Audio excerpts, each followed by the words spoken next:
Hello everyone, welcome to exam prep पर आपका स्वागत है। और वेलकम टू डाउटनेट पर भी आपका स्वागत है। और हम लोग आज अपनी क्लास के लिए जुड़ रहे हैं और लगातार आपकी ग्रामर की क्लास चल रही है और डिफरेंट टॉपिक्स कवर करने की कोशिश किए जा रहे हैं।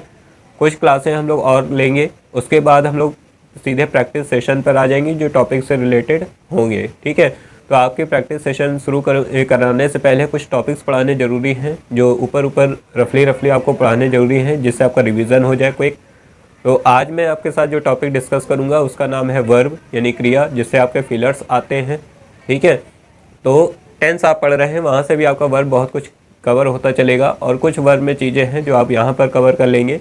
तो आज मैं आपके साथ टॉपिक डिस्कस करूंगा वर्ब के साथ मैं आपके साथ टॉपिक क्या है, मिक्स अप लेके चलूँगा, सब्जेक्ट वर्ब एग्रीमेंट को, यानी दोनों टॉपिक मिक्स होकर चलेंगे। ठीक है, तो शुरू करें अपनी क्लास को। तो उससे पहले जैसा कि डाउटनेट पर आप क्या है प्यार अपना बढ़ा ही रहे, तो आप डाउटनेट पर मुझे फॉलो कर सकते हैं। अगर अभी तक आपने नहीं किया है तो ज़रूर फॉलो कर लें, आपको क्लास का अलर्ट मिल जाएगा। और अगर एग्ज़ाम प्रेप पर फॉलो नहीं किया है तो आप वहाँ भी मुझे जाकर फॉलो कर सकते हैं। तो चलिए अपना शुरू करते हैं, क्या है वर्ब। ठीक है, तो देखिए आपने पढ़ा होगा वर्ब को हिंदी में क्या कहते हैं, क्रिया। ठीक है, आर्य भाषा में। तो यहाँ वर्ब जो है आपके, अगर डेफिनेशन आप देखें सिंपल सी, तो डेफिनेशन क्या होती है, doing words are called verb, है ना। जो डूइंग वर्ड्स होते हैं वो क्या होते हैं, वर्ब होते हैं। या अदर जो आपने डेफिनेशन पढ़ रखी होगी उसके अकॉर्डिंग आप वर्ब को जानते होंगे, लेकिन आपके सिलेबस में डेफिनेशन नहीं आनी, कहीं उससे रिलेटेड 1 से 2 क्वेश्चन आने हैं जिसको आपको सही करके आना है। तो इस वर्ब से रिलेटेड जो क्वेश्चंस आते हैं उसमें हो सकता है आपका कोई डैट का भी क्वेश्चन दिया हो जिसमें वर्ब गायब हो, या हो सकता है एक्टिव पैसिव का भी दिया हो जिसमें वर्ब ना हो। तो आपको अवेयर रहना है, जरूरी नहीं कि वर्ब से क्वेश्चन आना है तो वर्ब का ही होगा, है ना। अदर टॉपिक से भी कवर कर लेते हैं और वहाँ फिलर्स बनाकर दे दिया जाएगा जिसको आप समझ नहीं पाते और रॉन्ग कर देते हैं। तो वर्ब का मतलब है क्या कि क्रिया। और मैं आपने समझा होगा ऐसे डेफिनेशन पढ़ के, और कुछ एग्जाम्पल भी आपने देखे होंगे, है ना, कि रन हो गया, है ना, वर्क हो गया, है ना, डू हो गया, है ना, वॉक हो गया। ठीक, आर्य भाषा में वर्क नहीं होगा आपका यहाँ पे, या और कुछ लिख लेते हैं जैसे जंप हो गया, है ना। ऐसे आपने कुछ एग्जाम्पल्स भी पढ़े होंगे कि हाँ ये सब वर्ब होते हैं। लेकिन मैंने किस तरीके से वर्ब को समझा है उसकी बात करें तो मैंने समझा है कि जो वर्ब होती है ना वो आपके वर्क को शो करती है। क्या शो करती है, वर्क को, यानी हो क्या रहा है एक्चुअल में। ठीक है, तो उसको शो करते हैं। मैंने बस एक लाइन में सीखा है कि वर्ब जो है ना वो एक वर्क को शो करेगी और कुछ नहीं, है ना। वर्क हो सकता है वो पास्ट का हो या प्रेजेंट का हो या फ्यूचर का हो सकता है। ठीक है, तो मेन क्या है, आपको लेकर चलना है वर्क यानी कि कार्य। ठीक है, इसीलिए हिंदी में आपने पढ़ा होगा कि जो क्रिया होती है वो कार्य का होना या ना होना दर्शाती है, तो उसे आप कहते हैं क्रिया। यानी इंग्लिश में बोले तो doing words are called verb, या वर्ब ऐसे वर्ड्स होते हैं जो एक्शन या स्टेट को आप बताते हैं। ये सब आपने पढ़ रखा है। तो यहाँ देखिए ये कुछ वर्ड्स हैं, जैसे रन माने होता है क्या, रन माने क्या होता है, दौड़ना। तो दौड़ने से आपके एक्शन पता चल जाएगा ना कि आप दौड़ रहे हैं, दौड़ना, है ना। जैसे आपके माइंड में एक पिक्चर बनने लगेगी, है ना। रन नाम लिया नहीं आपको समझ में आएगा दौड़ने की बात हो रही, जंप नाम लिया नहीं आपके माइंड में एक पिक्चर बनने कूदने की बात हो रही, डू वर्क यानी कुछ कार्य करने की बात हो रही है, वॉक यानी टहलना यानी पैदल चलने की बात हो रही है। यानी वर्ब एक ऐसे वर्ड्स होते हैं ना कि इनका नाम सुनते ही आपके माइंड में एक पिक्चर क्रिएट हो जाती होगी कि यहाँ ऐसा वर्क हो रहा है ना। तो इस तरीके से आप पहचान सकते हैं। तो अपने अपने पहचानने के ऊपर है। तो चलिए हम लोग थोड़ा सा वर्ब में आगे बढ़े। तो वर्ब में देखिए डेफिनेशन से कोई मतलब नहीं था, डेफिनेशन से बस आपको एक टॉपिक का ओवरव्यू मिल जाता है। नॉर्मली जो आप वर्ब एग्जाम में कैसे करेंगे वो देखिए। ठीक है, वर्ब जो आपकी होती है ऑब्जेक्ट के बेस पे, आप 2 टाइप की वर्ब पढ़ते हैं ऑब्जेक्ट के बेस पे। एक आपकी होती है ट्रांजिटिव वर्ब, और दूसरी आपकी होती है क्या, इन ट्रांजिटिव वर्ब। ठीक है, एक आपकी होती है क्या, हिंदी में बोलें तो सकर्मक, जो हिंदी वाले होंगे ना, यानी आपको इसको हिंदी में भी फायदा मिलेगा, सकर्मक क्रिया। ठीक है, दूसरा हिंदी में इसको क्या बोलते हैं, अकर्मक क्रिया। तो आपको देखिए बाइलिंगुअल क्लास चल रही है, तो पहला क्या है ट्रांसिटिव, दूसरा क्या है इंट्रांसिटिव। तो ट्रांसिटिव का मतलब होता है विद ऑब्जेक्ट, है ना। A verb who need a object, यानी कि इसको ऑब्जेक्ट चाहिए, है ना। शॉर्ट फॉर्म में लिखें तो इससे ऑब्जेक्ट चाहिए। और यहाँ पर verb who does not have a object, यानी कि जिसके पास ऑब्जेक्ट नहीं है। तो मैं पूरा नहीं लिखूंगा क्योंकि आपको कहीं लिखने के लिए नहीं आएगा कि ऐसा ऐसा होता है। अब आप रिवीजन कर रहे हैं तो एक तरीके से रिवीजन की तरह समझें कि क्या है क्या नहीं है। यानी ट्रांसिटिव वर्ब वो होगी जिसमें ऑब्जेक्ट होगा, और इनट्रांसिटिव वर्ब वो होगी जिसमें क्या है ऑब्जेक्ट नहीं होगा। नहीं याद रहता है आपको कि कौन ऐसे है, यानी अगर आप नहीं याद रख पाते हैं कि क्या ऐसा है कि नहीं है, तो आप सिंपल सा ध्यान रखिए कि ट्रांसिटिव वर्ब को ट्रिक मैं आपको बता देता हूँ, है ना। ट्रिक ध्यान रखिए, ट्रांसिटिव को ध्यान रखिए। टीवी से, अगर टीवी है तो किसकी ऑब्जेक्ट्स कुछ होंगे, यानी ऑडियंस होगी, तभी टीवी को क्या करा जाएगा, देखा जाएगा। तो टीवी यानी ट्रांसिटिव वर्ब, और वैसे टीवी से आप समझ सकते हैं क्या ऑब्जेक्ट, है ना। और जहाँ पर टीवी मतलब जहाँ ये नहीं है तो वहाँ ये हो जाएगा। तो ट्रांसिटिव वर्ब को आप इस तरीके से भी याद रख सकते हैं, वरना लास्ट में भूल जाते हैं आप, है ना। तो इस तरीके से हो जाएगा।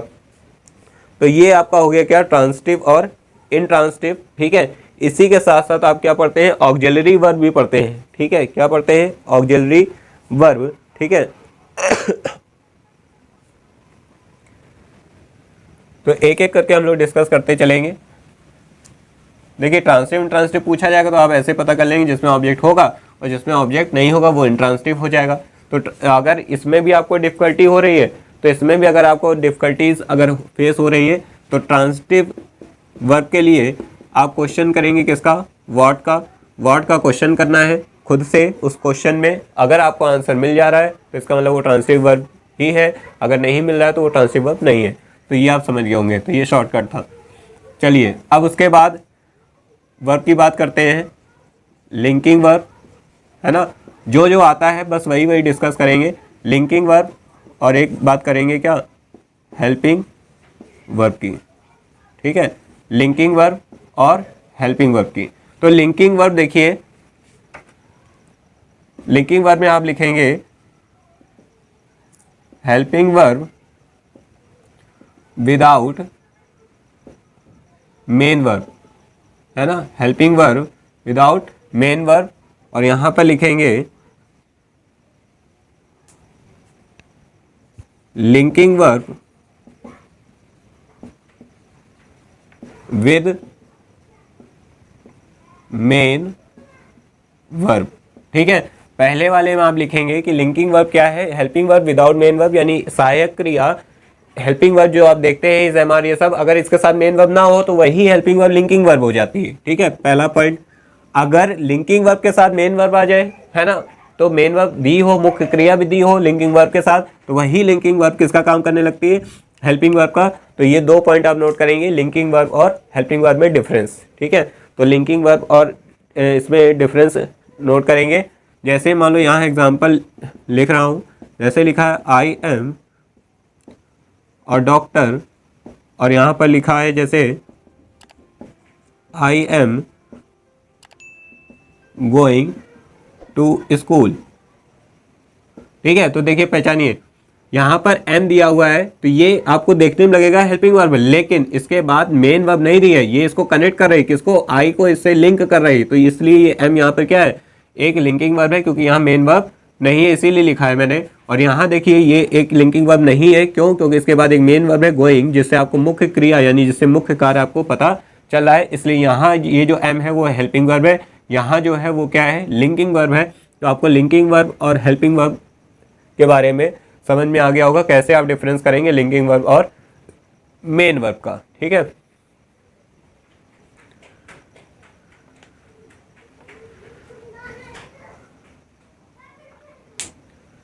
चलिए तो इसके बाद चलते हैं। अब कुछ चीजें जो इंपॉर्टेंट पॉइंट्स हैं वो बताता हूं, कैसे आपको कहां पर क्या जरूरत पड़ेगी। देखिए कब कब आपको मेन वर्ब की फर्स्ट फॉर्म लगानी है, किसके किसके साथ में, वो नोट करिए। डू डज दिया हो, डिड दिया हो, विल सेल दिया हो, ठीक है, कैन दिया हो, कुड दिया हो, शुड दिया हो, वुड दिया हो, मस्ट दिया हो, मे दिया हो, है ना, माइट दिया हो, इन सब के साथ आपको हमेशा और हमेशा मेन वर्ब की फर्स्ट फॉर्म का ही यूज करना है। वर्ब फर्स्ट फॉर्म का प्रयोग करते हैं, लिख लेंगे ऐसे ही, इनके साथ। ठीक है, देखिए मार्कर का बढ़िया रंग बदल गया है। इनके साथ वर्ब की फर्स्ट फॉर्म का क्या करते हैं, प्रयोग करते हैं, चाहे वो डू डज हो। अब देखिए शॉर्ट टाइम में मैं आपको ज़्यादा चीज़ें बता रहा हूँ कि डू डज लिखा हो, चाहे डिड हो, चाहे विल हो, शैल हो, कैन हो, कुड हो, शुड हो, वुड हो, मस्ट हो, मे हो और क्या हो, माइट हो, तो इनके साथ हमेशा वर्ब की फर्स्ट फॉर्म का प्रयोग करते हैं। और एक यहाँ पॉइंट डालकर लिखेंगे, जितने भी आपके मॉडल्स हैं ना, है ना, मॉडल्स के साथ, यानी जो आपके मॉडल वर्ब होते हैं ना वो, तो इनके साथ वर्ब फर्स्ट का प्रयोग किया जाता है। ठीक है, तो इसको आप हैशटैग डाल के लिखिएगा, मॉडल्स के साथ वर्ब फर्स्ट का ही प्रयोग किया जाता है। तो आपके देखिए can, could, should, would, must, may, might, ठीक है, ये सब आपके मॉडल्स में आएंगे। डू, डज, डिड ये और है जहाँ पर वर्ब की फर्स्ट फॉर्म का प्रयोग आपको करना है। तो ये अपना हो गया रूल नंबर 1, कहाँ कहाँ आपको वर्ब की मेन वर्ब की फर्स्ट फॉर्म का यूज़ करना है। अगर ये दिख जाए तो इनके साथ हमेशा जो मेन वर्ब आपको अगर फिल करने के लिए आ जाए तो आप उसकी फर्स्ट फॉर्म फिल करना। लेकिन ध्यान ये रखना कि विल शैल के केस में हो सकता है कभी पैसिव वॉइस का ना दिया हो, तो ध्यान रखना। आगे रूल मैं आपके साथ अभी मतलब उसको भी बताऊंगा कि कहाँ आपको कैसे ध्यान रखना है। तो पहला तो ये सिंपल सा है, ठीक है, तो आपको वर्ब फर्स्ट लगानी है। चलिए आगे चलते हैं।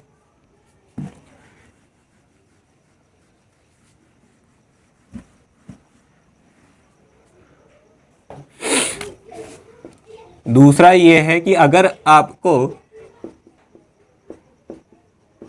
यदि वाक्य पैसिव वॉइस का हो, ठीक है, अगर कोई सेंटेंस दिया है वो पैसिव वॉइस में बना हुआ है, तो मेन वर्ब की थर्ड फॉर्म का प्रयोग करते हैं। ठीक है, अब देखिए कैसे पहचानेंगे, फिर से हैशटैग लिखिए, सेंटेंस में बाई लिखा हो, ठीक है, सेंटेंस में क्या लिखा हो, बाई लिखा हो, तो आप समझ जाना कि वो पैसिव वॉइस में ही बना हुआ है, बाई लास्ट में लगा होगा तो आप थोड़ा सा पहचान जाओगे, हिंट मैंने दे दिया है। तो पैसिव वॉइस में अगर होगा तो मेन वर्ब के आपको थर्ड फॉर्म का यूज करना है, फिर वहां सारे पैसिव कैसे बदलते हैं उसका ही आप यूज करेंगे। ठीक है, चलिए इतनी बात आपको समझ में आ गई होगी। थर्ड आपका है कहाँ कहाँ आपको वर्ब की थर्ड फॉर्म लगानी है, तो देखिए has, have, had, will have, shall have. ठीक है, अगर ये सारी चीजें दी हैं तो इनके साथ वर्ब यानी मुख्य क्रिया की थर्ड फॉर्म का प्रयोग करते हैं। ठीक है, इनके साथ वर्ब थर्ड का फॉर्म का क्या करते हैं, प्रयोग करते हैं। तो पहला ये, दूसरा ये हो गया, यानी अब आपको बस वही चीज़ें बताई जा रही जहाँ जहाँ आपका क्या है इसका हो सकता है। अब इन्हीं रूल को आप उल्टा भी फॉलो करा सकते हो। अगर आपको मेन वर्ब की थर्ड फॉर्म दी है, फिर ऑप्शन में अगर यहाँ हेल्पिंग वर्ब्स दी हुई हैं, ठीक है, तो आप पहचान लोगे कि ये वर्ब होती हैं जिनके साथ वर्ब थर्ड का फॉर्म यूज होता है। तो अगर इनके अलावा कोई हेल्पिंग वर्ब है तो उसका मतलब वो वहाँ पे नहीं आ सकते अगर वर्ब थर्ड या फॉर्म का अगर यूज हुआ है तो। ठीक है, या तो पैसिव वॉइस बना रहा होगा कुछ, तो इस तरीके से आप दिमाग लगा सकते हैं कि कैसे आप क्या करेंगे, सॉल्व कर पा रहे हैं। ठीक है, कैसे कर सकते हैं, तो ये रूल अपोजिट भी चल सकते हैं। अगर ऐसे से ऐसे हो सकता है तो ऐसे से ऐसा भी किया जा सकता है। ठीक है, तो ये चीज़ें हो गई, कहाँ कहाँ वर्ब थर्ड का यूज़ होता है, कहाँ कहाँ वर्ब फर्स्ट फॉर्म का यूज़ होता है, ये मैंने बताया आपको। मेन अब मतलब बिल्कुल मेन ही मेन आपको बताया जा रहा है क्या क्या होता है और कहाँ कहाँ आपको आईएनजी फॉर्म का यूज़ करना है। तो is, am, are, was, were, will be, shall be, ठीक है, विल बी और शैल बी, इनके साथ किसका यूज़ करेंगे, ठीक है, इनके साथ हमेशा मेन वर्ब की फर्स्ट फॉर्म के साथ क्या यूज़ करेंगे, आईएनजी फॉर्म का क्या करेंगे, यूज़ करेंगे। Main verb first I N G form का क्या करेंगे, फॉर्म का प्रयोग करेंगे। आप समझ गए होंगे कि ये अगर हेल्पिंग वर्ब्स मिल गई तो इनके साथ मेन वर्ब की आईएनजी फॉर्म, तो अगर मेन वर्ब की आईएनजी फॉर्म दी है तो इसका मतलब इनमें से भी कुछ हो सकता है, ठीक है। अगर एक्सेप्शन में पैसिव वॉइस है भाई, उसको चेक करना पड़ेगा, ठीक है। तो हम जब एग्जाम्पल अभी डिस्कस करेंगे नेक्स्ट क्लास में, हम लोग क्या है सेंटेंस की प्रैक्टिस करेंगे 15-20 सेंटेंस की वर्ब से रिलेटेड, तो उसमें आपको क्लियर हो जाएगा। तो अभी इस क्लास में आप रूल पढ़ लीजिए। तो ये कुछ रूल्स थे जो मैंने आपको बताया, जो मेन रूल्स हैं। और वर्ब की second form always past indefinite affirmative में यूज़ की जाएगी, उसको आपको ध्यान रखना है, ठीक है। चलिए, तो इतनी बात थी हमारी वर्ब की जो आपके सिलेबस में आनी है, ठीक है, यानी इसी से कोई क्वेश्चन मिलेगा जो आप कर लोगे, ठीक है। और वर्ब फर्स्ट आईएनजी इसमें भी यूज़ होगा अगर सेंटेंस में क्या है, यानी हैज़ बीन, ठीक है, हैव हैज़ बीन दिया हो या हैड बीन दिया हो, will have shall have been दिया हो, तो भी इसी का भी क्या करेंगे, वर्ब फर्स्ट आईएनजी फॉर्म का यूज़ किया जाएगा। तो इसको आप ध्यान रखिएगा। तो वर्ब से रिलेटेड मैंने आपको सारी चीज़ें बताई हैं, एक बार आप देख लीजिए ध्यान से।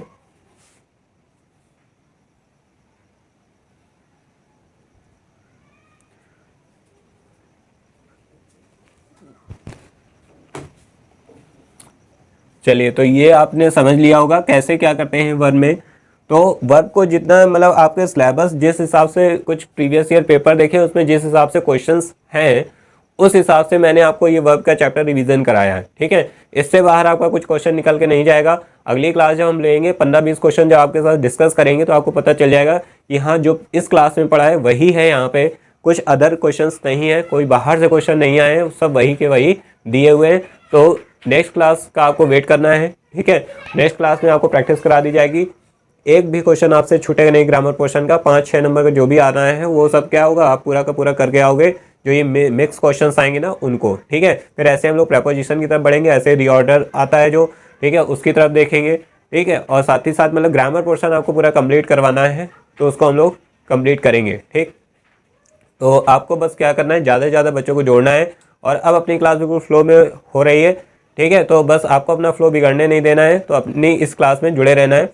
तो ज़्यादा से ज़्यादा लोगों तक शेयर करिए, सभी बच्चों को जोड़िए। फ्री ऑफ कॉस्ट क्लास है, कोई इससे आपका क्या है, इसमें कोई भी क्या है फीस वगैरह नहीं है, फ्री क्लास है और पूरी जेन्युइन, यानी कुछ भी आपको कट पेस्ट करके मैटर नहीं दिया जा रहा है, ठीक है। तो आपका बस मेन फ़र्क क्या है, फ़र्ज ये है कि आप क्या करें, क्लास को ज़्यादा तक लोगों तक बढ़ाएं, ठीक है। और ऐसे ही हम लोग नेक्स्ट क्लास जो होगी वर्क की, उसमें हम लोग क्या करेंगे, 15-20 सेंटेंस सॉल्व करेंगे। आज जैसे आपकी टेंस की क्लास होनी थी, पास्ट परफेक्ट कंटिन्यूअस टेंस की, लेकिन मैंने बीच में वर्ब रख दिया, ठीक है, क्योंकि मेन जो छोटे छोटे टॉपिक है ना उनको करते चलेंगे। टेंस अपना लेंदी था लेकिन हम लोगों ने आधे से ज़्यादा टेंस भी खत्म कर लिया है। मेन आपकी स्टोरी जहाँ से आती है ना, पास्ट से आती है वो खत्म कर दिया, प्रेजेंट से आती है वो खत्म कर दिया, फ्यूचर बचा है उसको भी खत्म कर दिया जाएगा।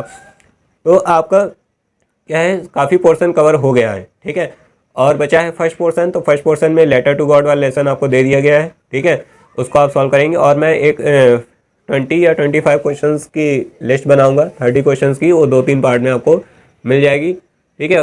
हो सकता है चैप्टर वाइज बना दी जाए 4-4-5 क्वेश्चंस करके, तो उसको हम लोग फर्स्ट पेपर को भी लास्ट में देखेंगे, है ना। और क्या बेस्ट से बेस्ट हो सकता है वो आपके लिए किया जाएगा। तो बस आप लोग जुड़े रहिए, ज़्यादा से ज़्यादा लोग तो और बताइए कि हाँ यहाँ पर बिल्कुल जेन्युइन इंग्लिश क्लास होती है और एक एक वर्ड आपका पेपर में नहीं दिखेगा और आप खुद समझेंगे कि हाँ यहीं से है, ठीक है।